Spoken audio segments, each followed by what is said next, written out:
भारत के साथ पता नहीं कभी खुशी कभी गम किरदार में चल रहे हैं। हाल ही में प्रधानमंत्री नरेंद्र मोदी को सबसे पहले बर्थडे विश करके भारत के साथ सुधारते हुए अपने रिश्तों के बारे में बताया था। कहा था कि मेरी प्रधानमंत्री से बात हुई है, मेरे बढ़िया अच्छे मित्र हैं, सब कुछ ठीक था।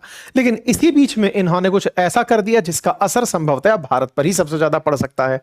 क्या कर दिया? आपको कुछ दिन पहले तो ये याद होगा कि रूस से तेल खरीदने के नाम पर इन्होंने हमारे साथ जो सैंक्शन गेम खेला, उससे हमारे ऊपर प्रभाव पड़ा, अमेरिका के साथ एक्सपोर्ट हमारा प्रभावित हुआ।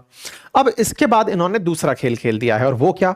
अमेरिका ने ईरान पर प्रेशर डालने के नाम पर चाबहार पोर्ट से होने वाले सभी व्यापार पर अब प्रतिबंध लगा दिया है। मतलब इनडायरेक्टली कहिए तो चाबहार पोर्ट है तो ईरान का, लेकिन यूज में भारत ले रहा था, और वहां से हम मिडिल ईस्ट की यात्रा यानी अफगानिस्तान, सेंट्रल एशिया के अन्य कंट्रीज चाहे उज्बेकिस्तान, ताजिकिस्तान और तो और हम रशिया तक जाने की प्लानिंग करते थे।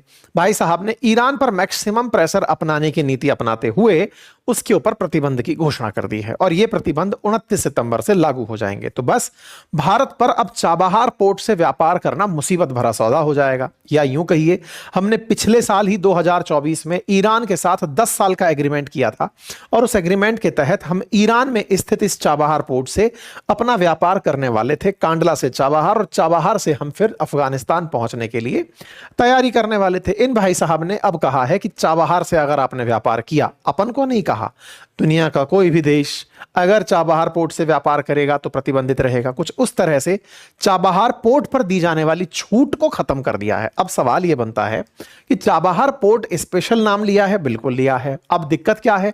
उस पर छूट खत्म कर दी। इसका मतलब क्या है?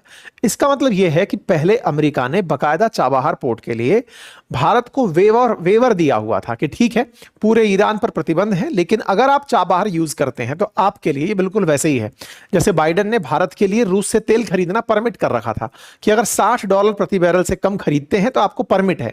बिल्कुल ऐसे ही ईरान के चाबहार पोर्ट को अगर भारत यूज करता है और अफगानिस्तान की रिबिल्डिंग में यूज करता है, अफगानिस्तान के पुनर्निर्माण में यूज करता है, तो भारत को इजाजत है। लेकिन इन भाई साहब ने वो इजाजत हमसे वापस ले ली। तो कुल मिलाकर